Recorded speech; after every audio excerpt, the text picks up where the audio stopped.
ગોધરાના પતંગ બજારમાં એ ડિવિઝન પોલીસે સપાટો બોલાવ્યો।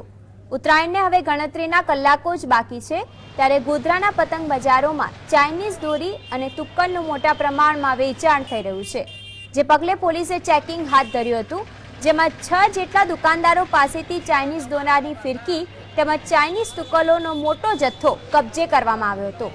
પોલીસે ચાઇનીઝ દોરી અને તુક્કલનું વેચાણ કરતા 6 દુકાનદારો સામે જાહેરનામાના ભંગ સહિતના ગુના દાખલ કરીને કાર્યવાહી હાથ ધરી છે, જે પગલે અન્ય દુકાનદારોમાં ફળફળાટ ફેલાઈ ગયો છે।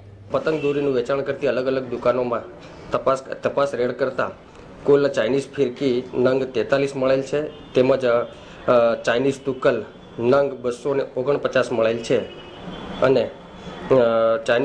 ચાઇનીઝ દોરીની તુક્કલ જે જગ્યાએથી મળેલા વેપારીઓ સામે કાયદેસરની કાર્યવાહી કરવામાં આવેલ છે।